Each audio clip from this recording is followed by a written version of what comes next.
Hi and welcome to episode 108 of the This is Reportage podcast. My name is Alan Law. I'm the founder of This Reportage and This Reportage Family, and I'm a photographer too. The brilliant Franziska Nauck is my guest this week, and it was so great talking to her. Based in Germany, Franziska has won 3 Reportage Family Awards and a Family Story Award, and was in our top 100 worldwide on This Reportage Family for 2021.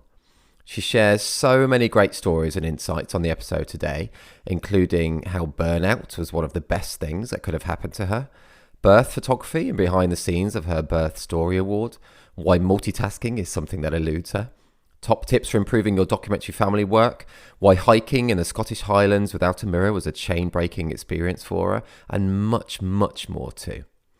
Before we hear from Franziska, just a couple of quick things from me. Firstly, I just wanted to say a huge thank you to everyone who has donated to our Ukraine fundraising. The response has been amazing, and I'm so thrilled to say that you have all raised over £2,500, which is just fantastic. Thank you so much to everyone who donated, and special massive thanks to the fantastic Fabio Mirula, Sabina Doppelhofer and Philip Swiggers, who all volunteered to do video reviews for our members. It is just so kind of them. And myself and those Fab 3 will be doing our video reviews, all 36 of them, over the next few weeks. Secondly, if you're not sick of the sound of my voice yet, then you may be interested to know that I'm doing my own wedding photography workshop called Law School, as I just couldn't resist that pun, on May 3rd this year, 2022, in Birmingham, UK. My workshops are a super relaxed and open day, which I want people to get as much from as possible. Content includes how I capture every part of the wedding, the equipment I use, shooting close and why that's so important, capturing moments creatively, how I get my couple time images without any posing, my workflow and editing, talking through exactly how I've captured my images, including technique and my thought process, how to get more bookings with the clients you really want, and much more.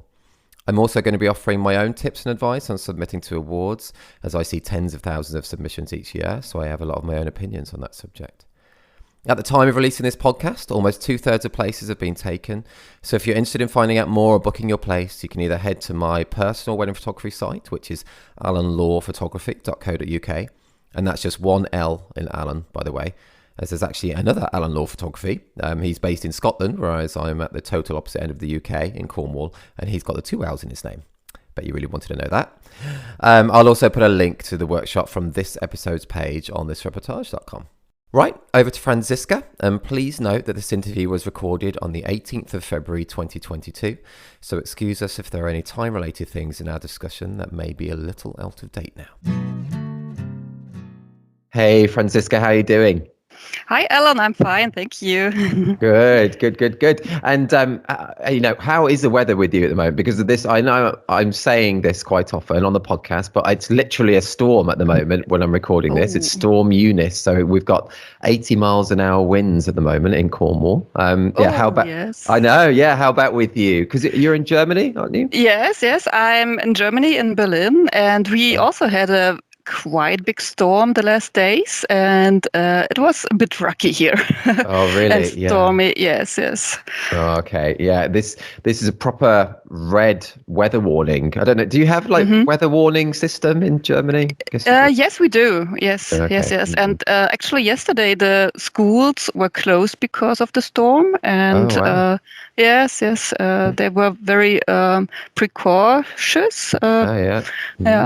Well, have you got children then? Yes, I have 2 little boys, but they went to kindergarten actually. The kindergarten was still open. I was happy, so I had some time to get my interview prepared with you. Oh, that's cool. Oh, that's nice. Luckily, our kids it's like a teacher training day, so they're off today anyway. So okay. That worked out well. That's good. You say you're in Berlin. I've only been there once, but I loved. I was there for a few days on a stag party, actually. So it wasn't a very cultural trip for us, but I loved it. It's an amazing city. Have you been there a long time? Yes. Well, I grew up not exactly in Berlin, but in a tiny little town right next to it. It's called Falkensee. It has about 45 or almost 50,000 inhabitants. Okay. So I grew up here, but I lived several years in Berlin as well. And yes, I really love Berlin and the vibes and the energy, the art and the culture. It's great, and it's still green. I think Berlin is one of the greenest capitals in the world. Oh, really? Oh. Yes, yes. Usually, I don't know if you know Paris, for example, or even London. There are no trees in the streets. And Berlin, there every street has trees, so and parks. So I think it's really one of the most greenest capitals, and that's nice. Yeah. Oh, that's really nice. Yeah, that's really nice. Yeah, I loved my few days there. It just fab. Remember going, we went to a kind of a boat bar. We did drink quite a bit because it was a stag party. Yes. We went to an absinthe bar as well, which was great. Uh-huh. Yes, cool. You drank absinthe? I did then. Yeah, I quite liked it actually. It was okay, but very strong. Have you tried it? I'm not. Yes, actually, I have a very vague memory of it. I think it was on a Christmas market. I tried it once. Yes, I have no really good memories on Christmas markets evenings because I was always so drunk. So it's very blurry. Oh, those are the best nights. Those are the best Yes. nights. That's cool. Have you ever been over to England at all? Yes, twice actually. But yes, the first time, it's very long ago. It was in 1998 in Scotland. Oh, yes, I was going to ask you about that. Was that when you went hiking in the Scottish Highlands for weeks without a mirror? Is that right? Yes, exactly. Oh, cool. That was a very great experience because imagine I was only 17 years old back then, and a 17 years old girl always looks into the mirror like how many times a day? I don't know. Is my hair right, or is my mascara messed up? There's a pimple coming out, and everything like that. And yes, then there was this hiking trip for 4 weeks, and was that with the school or family or? No, it was during vacation. Oh, okay. And nice. I wanted to do something special. I love nature and hiking. I always did. And I saw this and I said, I want to do this. And on your own or with some? Yes, on my own, and with a good friend of mine. She also came with us. And cool. Yes, we only had the possibility to take the slightest amount of baggage with us, and there was no room for a mirror. And yes, it was strange at first, but because you always think at this young age that people only like or accept you if you look this kind of way, or if you look nice or whatever. And then there in these beautiful highlands, I only felt myself. I didn't know how I look like. I just felt myself, my aching bones, the rainy weather, and how exhausted I was. And it was a great experience because I realized that it doesn't matter how you look like, that people accept you. It matters how you feel, and that people also like you if they are willing to see your true self. And that was, for a young girl like me at the age of 17, really, yes, as I said, a chain-breaking moment. That's huge. That is huge. In this day and age now as well, with social media, and you just look at everybody's best bits and their best selfies as well. It can be such a thing, isn't it, about looks? And so that must have been such an experience. Wow. Yes, it was. And also, Have you been to Scotland? Only a few times, but it's beautiful, isn't it? Only a few, yeah. Yeah, yeah, and it's so beautiful, rainy. Yeah, Yeah. you know, I in my imagination, Scotland has to be rainy. It there's nothing, there's no room for sun. That is and true. and I was lucky because all those 4 weeks we had rainy weather, and I loved this smashing, slacking sound of the mud. Wow, really? You really like Yes, the yes, rain? That's great. yes, yes, Were you yes, camping? Were you camping or yes. staying in hostels or? We were camping. We were Wow. camping, and there was little uh, huts Oh, where. okay. Yes, yes. Like bothies or something, I think. Yeah, bothies. Yes, right. That was the name. Yes, yes. Cool. Wow, what an Yeah. experience at 17 as well. That's really brave, I think, as well, though, to go for weeks on end hiking in a different country. Honestly, I think that's really brave. It's really cool. Yes, it was. It was. And it's so beautiful. And there was one moment I stood up on a hill in the evening, and the wind was going through my hair, and I smelled this rich earth. And in the distance, I saw a huge herd of deers running Wow. down this hill. And I just felt in this moment, if I die right here, right now, I die as Oh, the happiest human alive. that is Yes, beautiful. That's so romantic. Oh, yes, yes, yes. did you have a camera with you back then? Were you into photography back then? Yes, I made pictures of this trip with my analog camera back then. Oh, Yes, wow, yeah, cool, yeah, cool. yeah. Have you still got the photos from that then? Yes, I do. I have them printed, and there's somewhere in in my closet here. Oh, that's cool. Yes. And do you still not look in the mirror so often now? Has that had an effect going onwards in your life?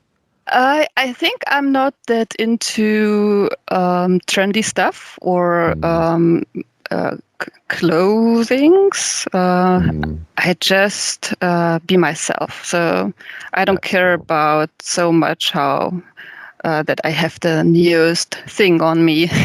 I totally get that. For me, honestly, I'm happier the less I look in the mirror. Definitely. I Yeah, mean, yeah, that's true. I sometimes literally go. I specifically try not to look in the mirror a lot because Yeah, I just like, oh no, don't do it, Al. Don't do it, Al. yeah, yeah, yeah. Now, what an experience at 17, though, as well. I can imagine that must have been awesome.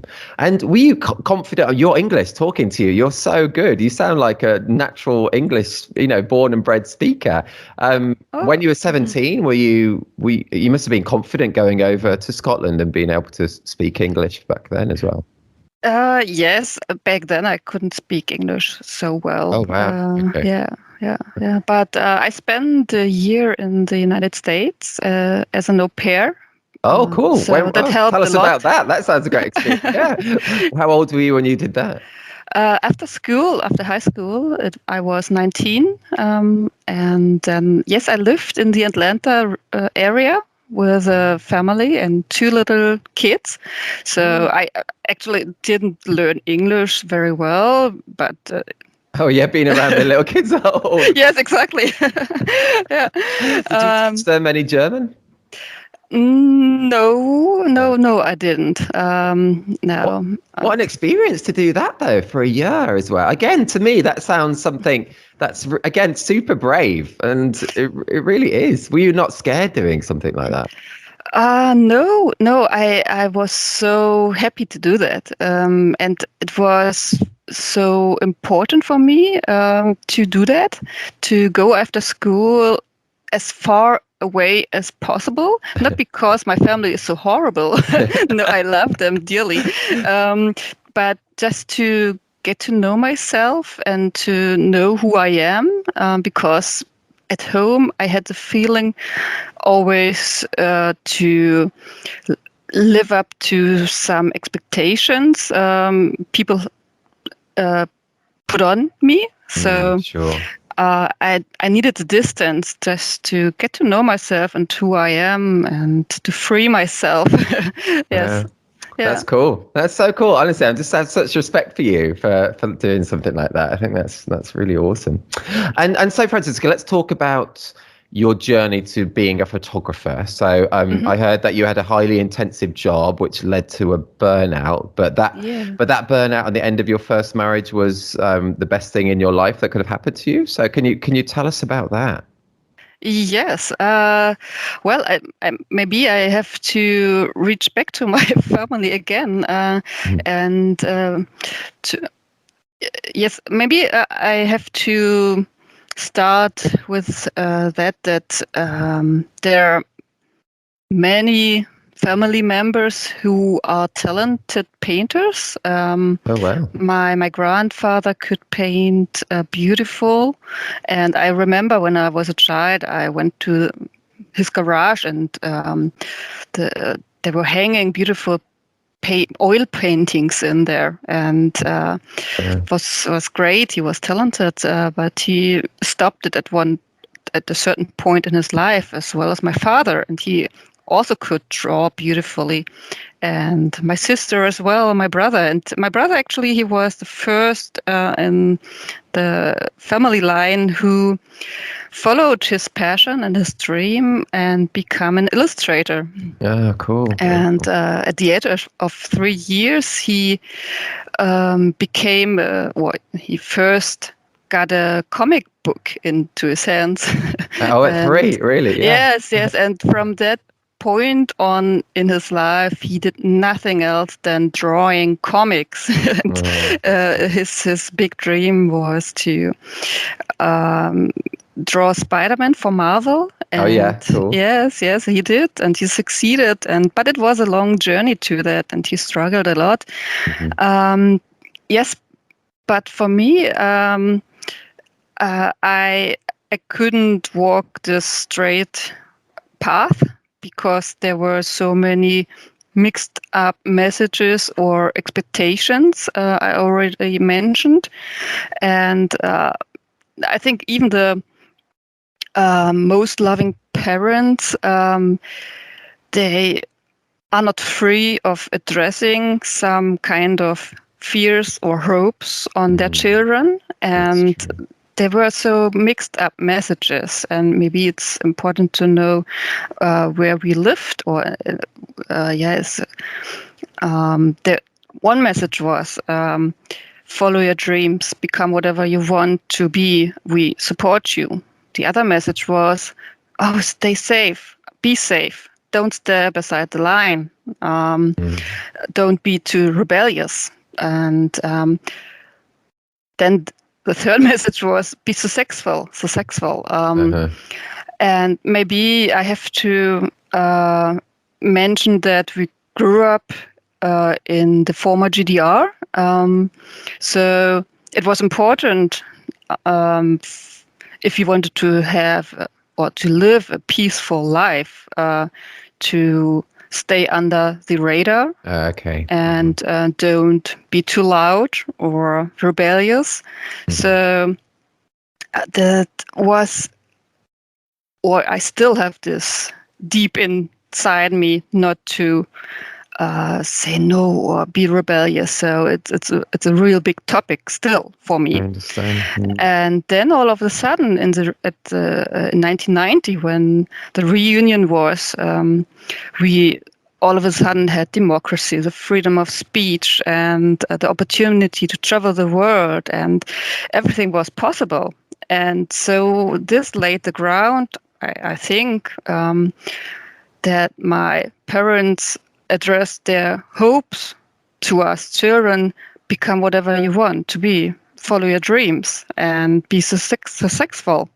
Uh, and yes, these both messages are still fighting in me. Mm. And I saw back then my brother following his passion, Mhm. Yes. and how he struggled in the first years. And I saw my parents worrying about him.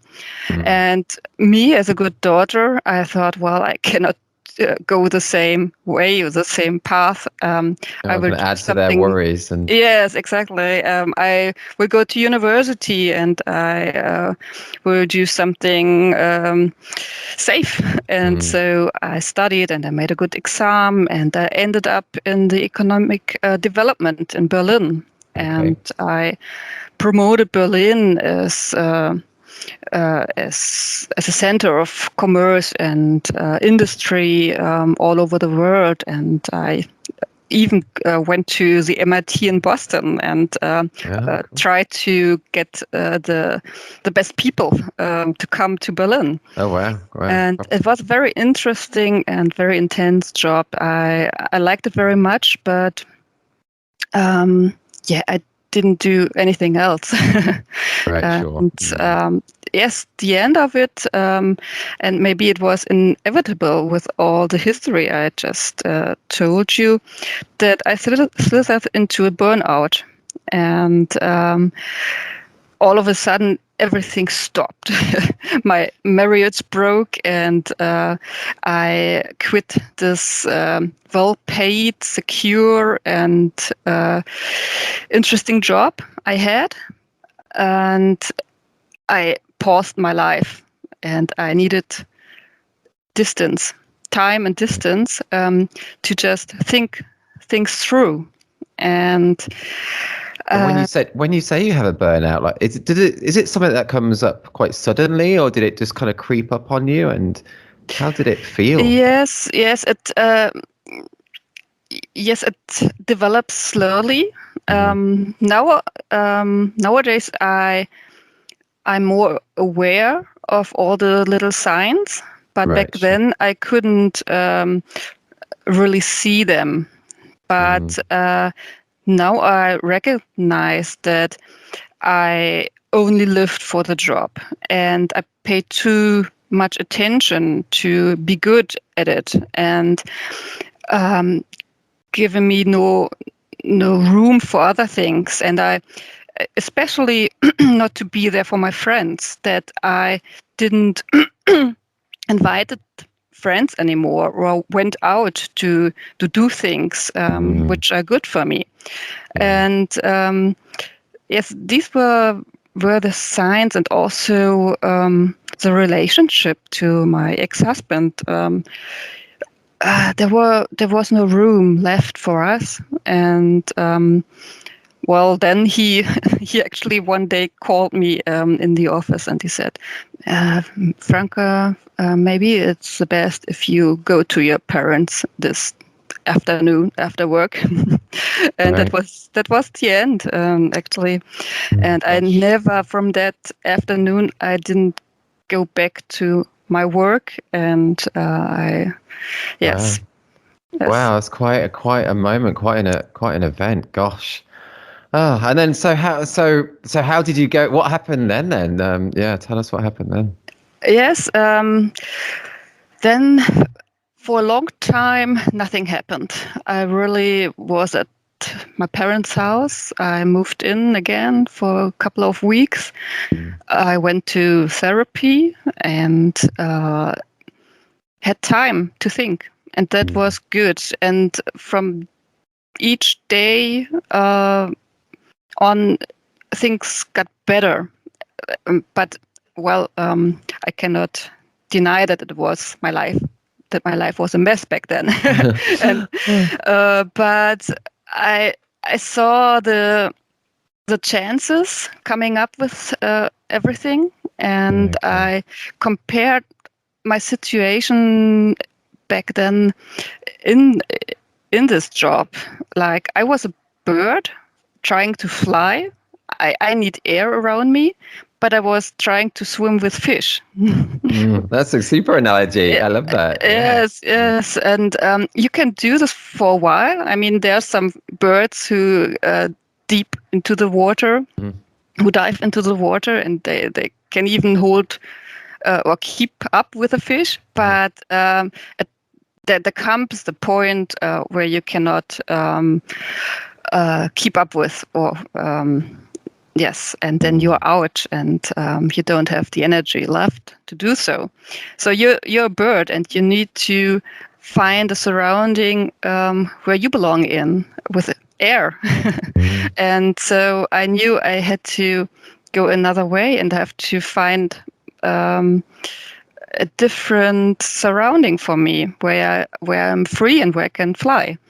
And the necessity of it was to get a job which is not so time consuming. And so I went to, or I applied to a half-time job in a little small social society here in Falkensee.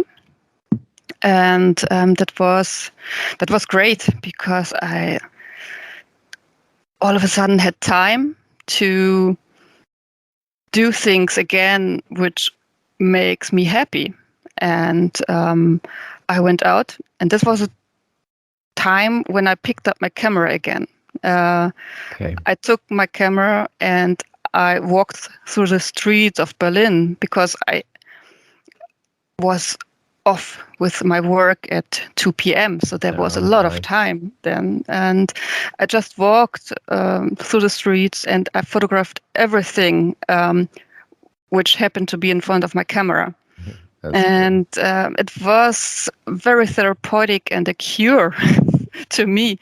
Were you already feeling a lot happier then? Yes, yes. It was a new feeling of freedom, and so many possibilities. And so it was this great hobby to photograph. I saw all the world of photography. And yes, it was really a great development for me to be creative again, because I lost it so early in my life.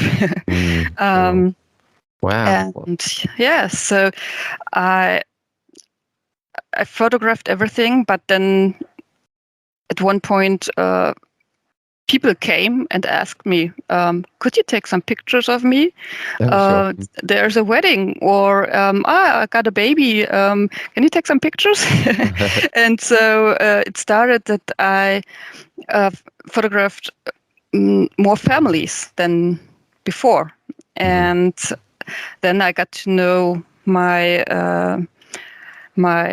husband now, my second husband, and I became a mother as well. And I think that's for many documentary family photographer is the moment where you really get into the family photography.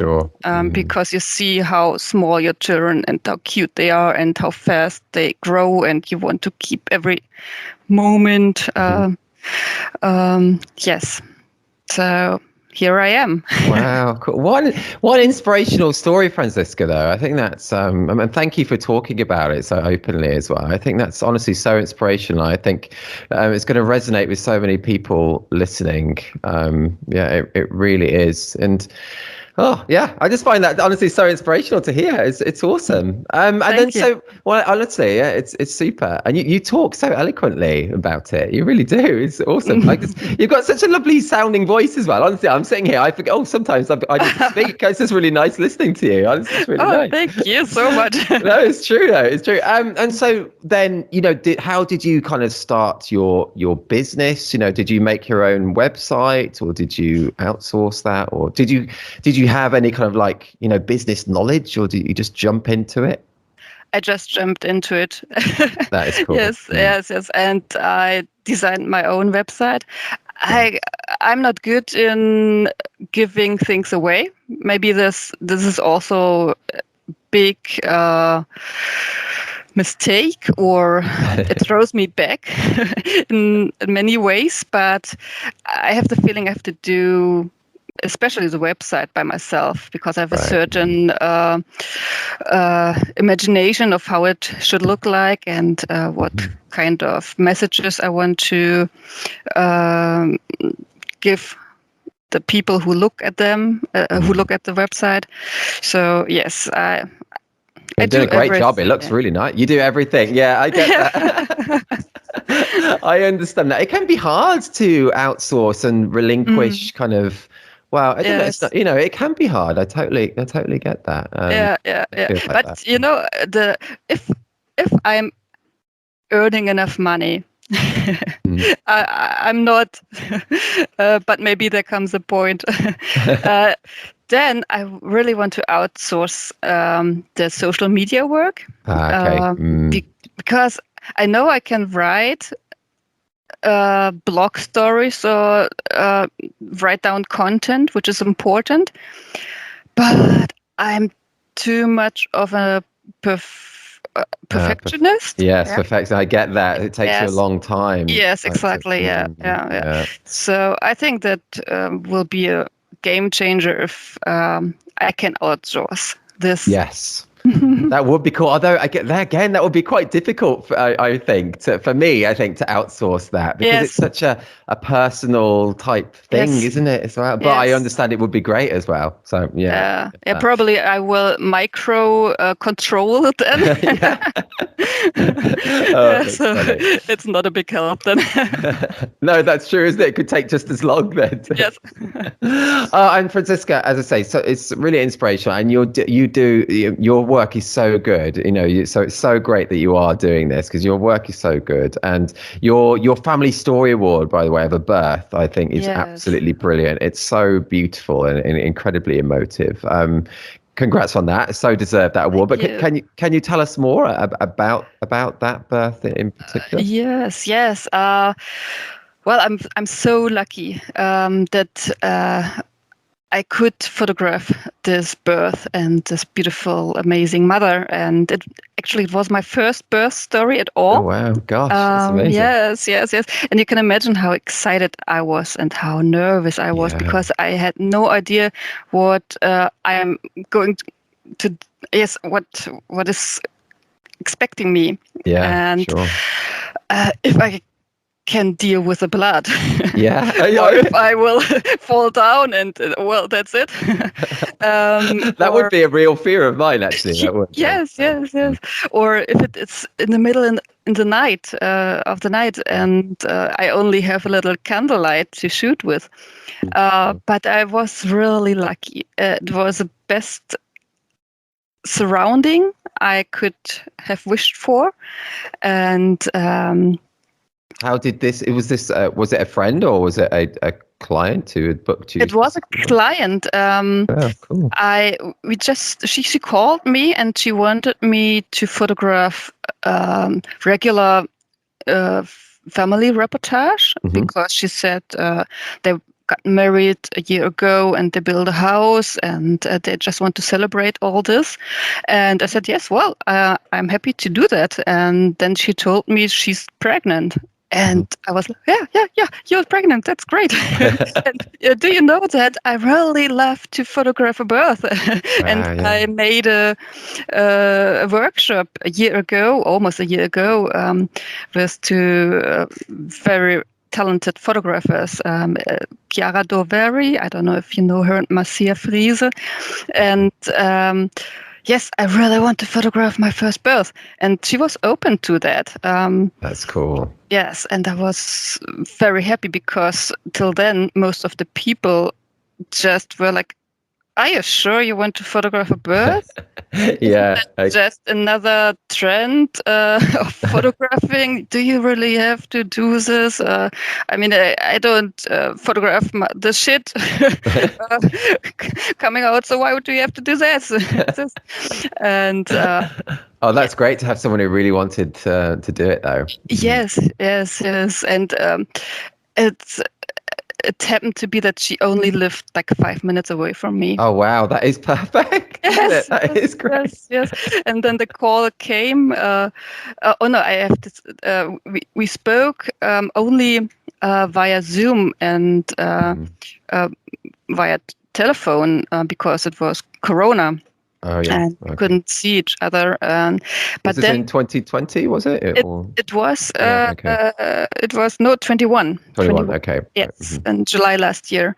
Right. And 2 days before the baby came, we said, come, I come over. I want to know you in person.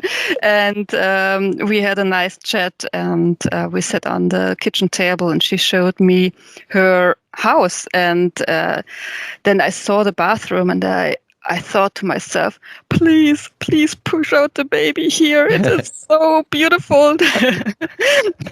And well, the bedroom was dark and tight. Okay.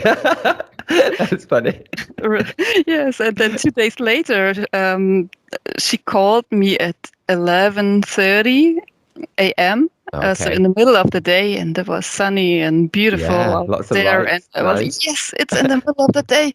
And 5 minutes later, I was at her house, and she was already in this beautiful bathroom in the bathtub. Oh, it's perfect. And, yes, and I started photographing, and I had space to move, and there was this midwife, and everything was perfect, and we were still laughing because she was in a good mood, and she knew exactly what to do and what she wanted, and it was just perfect. Yes. What was that experience like? Because it's something I've never done. I would love to do it, and but yeah, what was that experience like of photographing your first birth?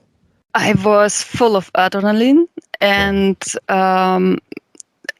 when the baby came out, I was full of happy hormones. I thought it is.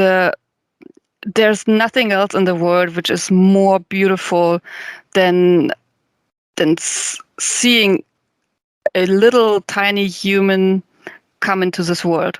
I don't want to photograph anything else. It's what a feeling. Yes. It was really great.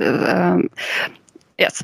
Oh, Yes. it's magic. It's so cool to hear. I've just got a massive smile on my face now. Just yeah, it's magic. And the photography gods were smiling on you as well for 11:30 in the daytime in that lovely surroundings. That's very cool. But you captured it so beautifully, Franziska. Honestly, it is such a beautiful birth story. It really is. Yeah, it's amazing. Had the midwife ever had anyone else photograph a birth before? Was it different for her?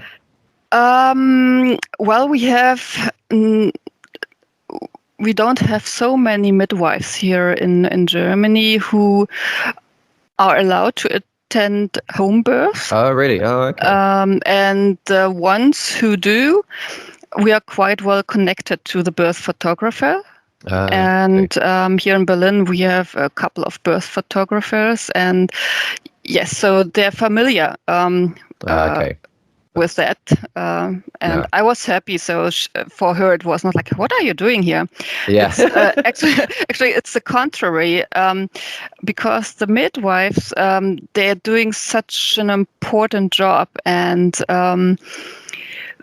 they don't have a lobby so much, and birth photography is one way to support the work of midwives, so that women can see what an important job they do. And it's I think it's not such a good development that that most of the births are going to happen in a hospital. Don't understand me wrong. Giving birth in a hospital is great because you're very safe and whatever happens. But for some women, it might be the right way to have a home birth. Sure. And yes, it's a big topic, and I really can talk a lot about it because it's so important. Because I also had my first birth, and it was quite traumatic in a hospital, and there were so many interventions that led to severe complications and injuries that they were not necessary. And I think the reason is that hospitals follow their own rules, and I put my fate into the hands of the clinic personnel, and so many women do that, and it's absolutely okay, and that's all right. But I wasn't considering the circumstances that that they're working shifts and changing personnel, that they're overworked and under stress. And I had, I think I delivered my babies at the worst days in the year. So it was so overcrowded. Okay. And so the clinic staff made decisions which weren't the best decisions.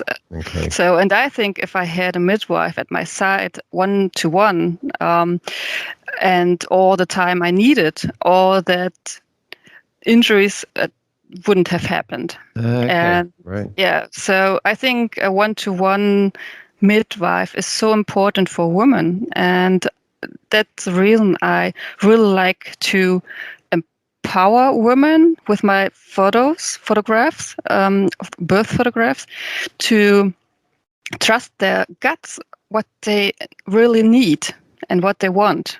But to do so, they need to be informed about all the pros and cons. And yes.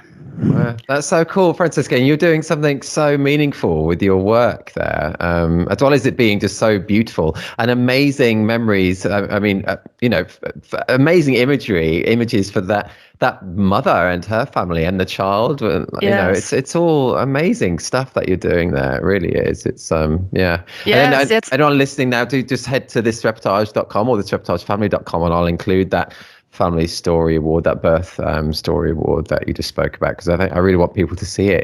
It really is beautiful. Yeah. And so meaningful, what you're saying, and you talking about it on this podcast as well. Hopefully that will just help the awareness of it as well. So yeah, it's all very cool, Franziska. Honestly, awesome. Shall we change tack slightly? Yes. Yes. Let's change that.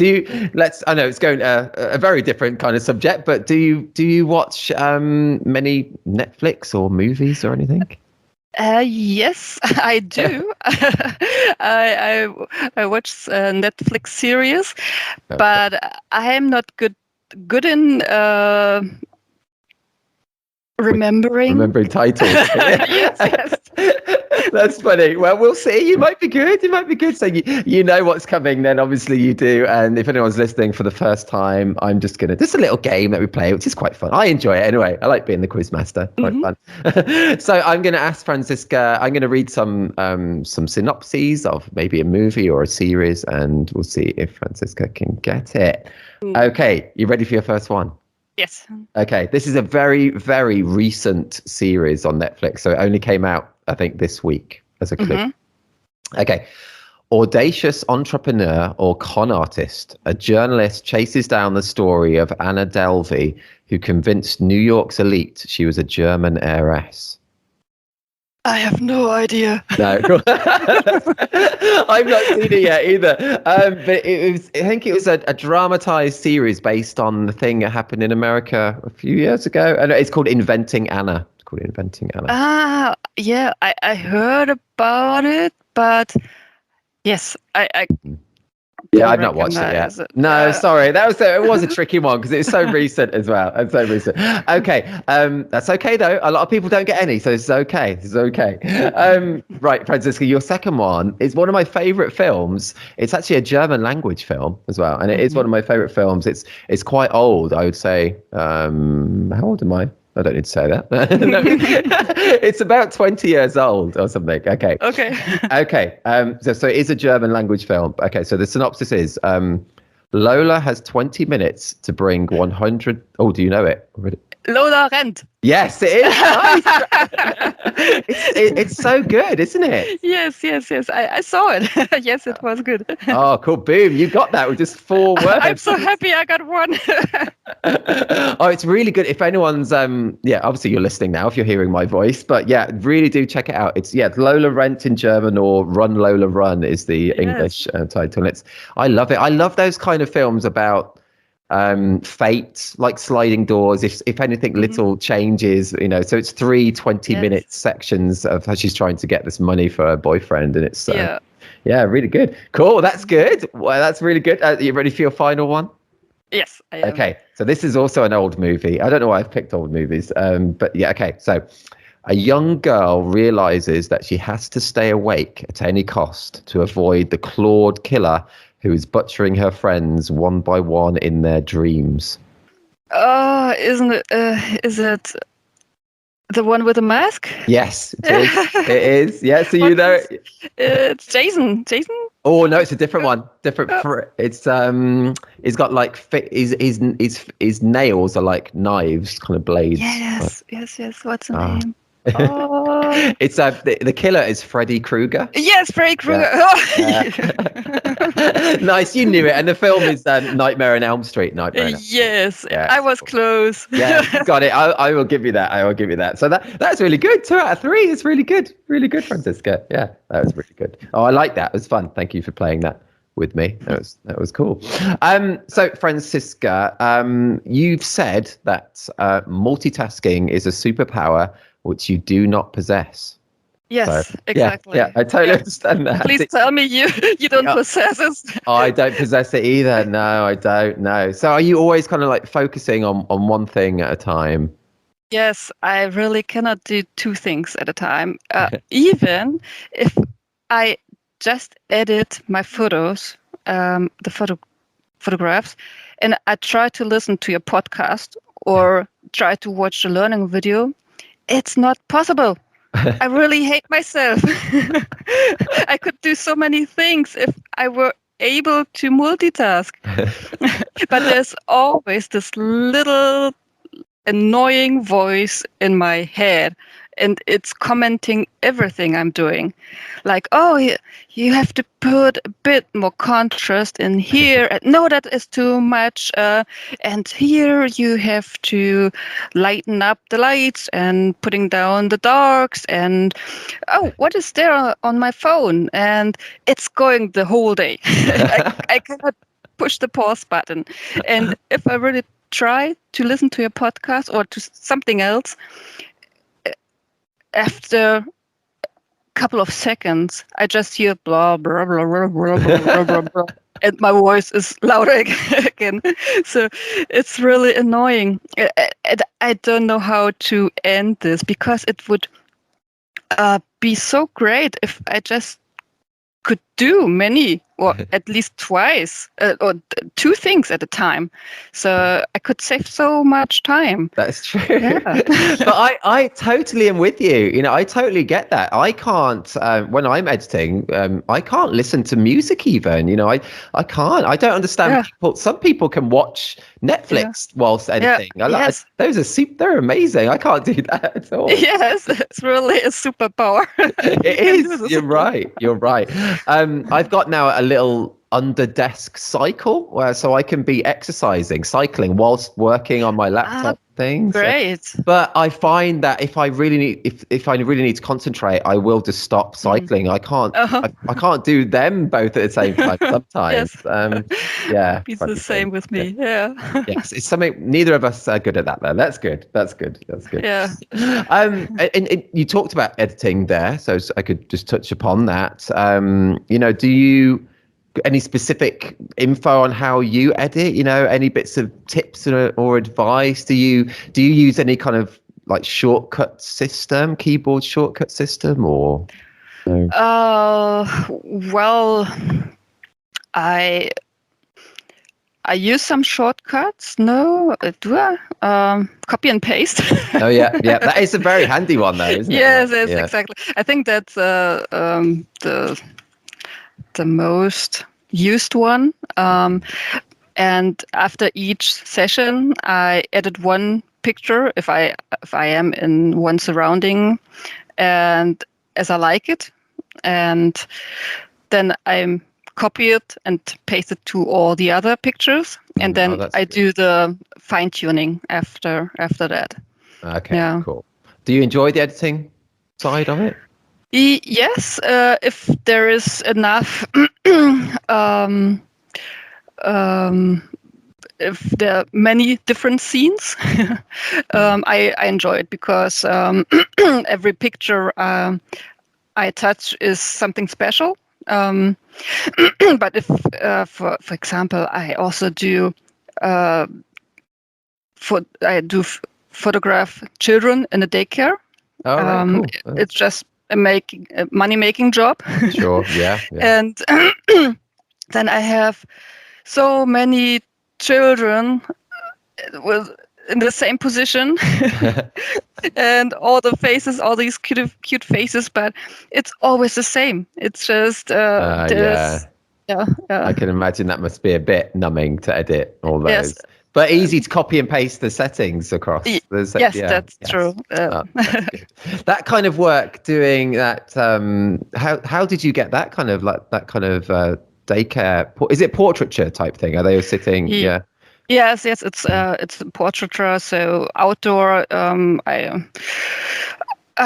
Yes, it's a typical portraiture job. How did you get that? My boys are going into that daycare facility, and the woman who photographed before, she didn't want this job anymore because she wanted to concentrate on something else. And I just started photographing, and I just opened my business. And so I said, yes, I can do this. Cool, yeah. And so I'm doing this now. Has it led to any kind of documentary work for those children's families type thing? No, not really, because it's so different. Sure.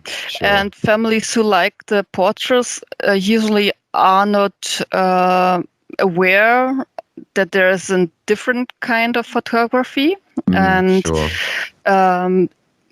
It's not that easy to bring them to your website and to I get that. How do you get your documentary work then? Do you know what's effective for you in terms of marketing, or is it like referrals from past families, recommending you? How do you get your documentary work? Yeah, I think it's the mouth-to-mouth work. So family recommend me, and so the network gets bigger and bigger from year to year. So that's my hope. Yeah, totally. Do you do any SEO as well? Search engine optimization or anything like that? Or yes, I really try to put things on my website and to do social media with Instagram, and I do the SEO as far as I know. Yeah. And I also have the Google Ads. Oh, cool. Yeah, sure. Advertisement. Yeah. Does that work for you, the Google Ads? Yeah, maybe. So I also, every month I get a report on it, and the report sounds great. So if I believe it, so there's 2,000 clicks on this advertisement, and I don't know, so many people visited my website, and that's good. But I'm not sure if really so many are actually booking then, or yes, yeah. Wow, 2,000 clicks is a lot. That sounds really expensive to me. I guess it depends how much you're paying per click as well. Yeah. So I'm not really sure if it works for me, but it's like €50 I spend. Oh, in a month. In a month, yeah. Wow, that's good value. That's good. That's really good value for so many visits from it as well. So yeah, so it's okay for me to invest in this, and I think if the mouth-to-mouth propaganda works even better, I don't need this anymore. Yes, exactly. Yeah, but the start, it's good.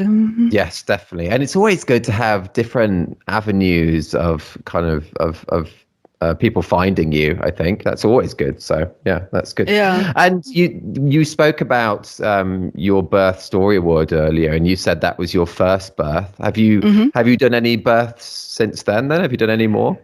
Yes, it was exactly the opposite from the surrounding. It really? was in the middle in the night, and with this only one candle. Oh, really? Yes. So I put my ISO all the way up, and the aperture was open, and a very, very high shutter speed, but it worked out very well. It was a beautiful birth, and it started also as a home birth, but then when we moved to the clinic and to a hospital, and it also was during Corona, and it was like in the agent movie, or yeah. So I was, how do you say, the midwife is allowed to have someone with her who's learning this. Oh, right. Okay. Oh, Yeah, yes. Like a student type thing. Yeah. Actually, I was a student of her, and so I was allowed to enter the hospital. Oh, wow. Cool. Yeah. Yeah. Oh, that's That was very, very cool. And I was undercover and hit my camera. Yeah. Yeah. Oh, wow. Cool. And would you like to do more births in the future then? Yes, definitely. So I would love to do so. And I'm in the position that my own children, they are 2.5 and almost 4, that they're easier to handle now. And my husband is here, so I can organize it better with all, because you have to be very spontaneous. Yeah, so I get that totally. Yeah. Totally. Wow. Yeah, cool. yeah. Let's change tack again slightly, Franziska. Yes. Other than photography, what are you passionate about? What am I passionate about? Well, the last years, it's difficult to answer because my life is so full with all the family stuff and all the duties. But yes, I love to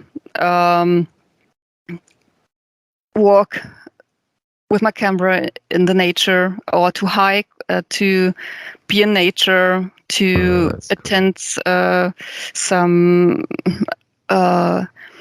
exhibitions in Berlin, or just be with friends and to talk to them. Nothing special.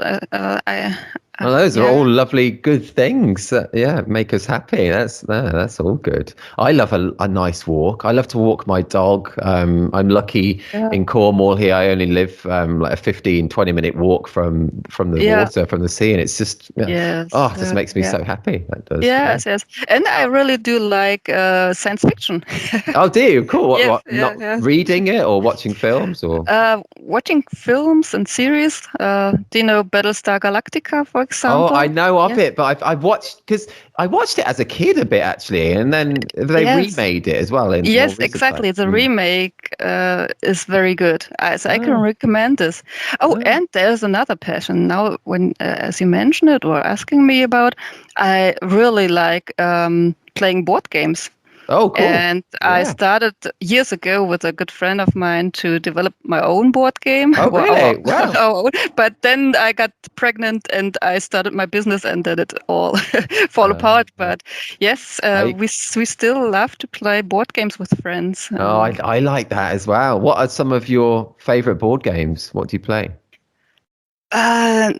Terraforming Mars. It's also a science fiction thing. Oh, okay. That sounds cool. Sounds cool. Yeah. So you go and try to terraform the Mars. Yes. Nice. That sounds good. Cool. Yeah, I love board games. Well, actually, I have some friends who come over sometimes, and we play poker, or we'll sometimes play board games. Well, that's cool. I like, you mentioned science fiction there. Have you seen the German series on Netflix called Dark? Actually, I haven't. We watched 1 or 2 episodes, but then we lost it. Oh, really? Didn't like it? No. Something happened, and then we just You didn't follow up. Yeah, It's good. Shall I watch it? It's so good. Honestly, it's one of my favorite series ever. Oh, I love it. It's and that's pretty science fiction-y, really. okay, then I should give it a chance again. Yeah. Cool. That's all good. Good. Okay, Franziska, quite a big question here as well. What's the best piece of advice that you've ever received, or some of the best piece of advice that you've ever received? That's a difficult question. I know. Sorry. Oh, the best advice. Break up with your first husband. He's not good for you. Oh no, but that does sound true. Like, that was a big life-changing, definitely for the best piece. Who gave you that advice? The first one was a good friend of my mother. Right. Okay. Cool. Oh, that's good though. But it has had a massive effect on your life, hasn't it? That and leaving your job, and it's been like you've had a whole new, much happier life since then. Yes, definitely. Yeah. Sometimes I think too bad that my husband now and I got to know each other so late in our lives, because we were in our late 30s when we met and when we decided finally to become parents. And now I'm over 40 already, and I started my business, and I always think like, couldn't have it happened, all of it, like 10 years before or earlier? Oh, yeah. I get that. But maybe things would have been different back then, Exactly. So maybe it wouldn't have been as good, or yes. That's always what I'm telling me. Everything in life has its own time, and True. Totally believe that as well. I do. Franziska, I've just looked down and we've spoken for almost an hour, and it has flown by. I've really, really enjoyed talking to you. Really, thank you so much. This has been really fab. I hope you enjoyed it too. I enjoyed it very much. Thank you so much for having me. Oh, no, thank you for coming on. Just got time for one more question, if that's okay. Yes. Okay, let's do a big one. What would be your top tips or top tip, or just your thoughts to help someone become better at the documentary side of what we do? What would be just your top tips or thoughts? Focus. Don't try to catch every moment. Take your time to observe and hit the button when you think that's it. That's the moment you want to catch, and that's a story you want to tell. Yeah. So have in mind what you want to tell with your picture, and then go into the position and wait until the situation unfolds. I think that is great advice, because that is something that can be really hard to do, and especially when we're starting out. We often feel like we need to be everywhere at once and capturing everything. But yes, that's your true. work improves so much by slowing down a bit and having it in your mind what you're looking to capture. And I think it's really hard. I always tell myself exactly that what I just told, because I'm still on my way. I love that, and I just love your advice. I loved your honesty and openness throughout this, Franziska. It's just been such a pleasure to talk to you. Thank you so much. Thank you. Really enjoyed it, and people now, I'm sure you've enjoyed it as well. And head to thisreportage.com or thisreportagefamily.com. I'll include that beautiful birth story award that Franziska spoke about as well. And honestly, thank you so much for coming on and talking to me. I hope I get to meet you one day. I'd love to come over to Germany again. I've not been for quite a while. I'd love that. I'd love to. My wife's never been to Germany as well. She always wants to go. So, it'd be lovely to meet you one day. Give me a call when you're here. I'd love that. I would. I'd love that. And I'd love to go to Berlin again as well. So it's cool. Yeah. Yes, Yeah. I show you all the hidden sites. Oh, that would be great. It would. That'd be really cool. Really cool. Well, Franziska, thank you so much for talking to me. Yes, thank you. It was a pleasure. Oh, thank you. Bye-bye. See you later. Bye-bye. You've been listening to the 108th episode of the This is Reportage podcast. Franziska was just so interesting to talk to. Really enjoyed it. Hope you did too. Head to thisreportagefamily.com or thisreportage.com for a link to her website and to see the specific family story awards you spoke about on the episode too. We now have 108 episodes of the podcast available, where we speak to wedding and family photographers from all over the world, delve into our back catalogue to hear from the likes of Rowena Meadows, Julia Rose Grime, Fabio Marula, The Framers, Anna Puma, Patrick Mattia, Sitlali Rico, Linda Barricius, David Scholes, Melissa Auerhand Becker, Ronan Palliser, and many, many more. If you're not a member of This Reportage or This Reportage family, check out all the benefits of joining us, including an unlimited number of images on your profile, 60 individual award and 18 story award entries per year, invites to our physical meetups and parties, exclusive discounts, hours of educational videos featuring tips and advice from some of the world's best photographers, and much more. There's just a week left to submit to our next award collections. The deadline is the same for both our wedding site and our family site. Submit by 23:59 GMT on the 24th of March 2022. No poses, nothing staged. This is Reportage. And this is bye for now.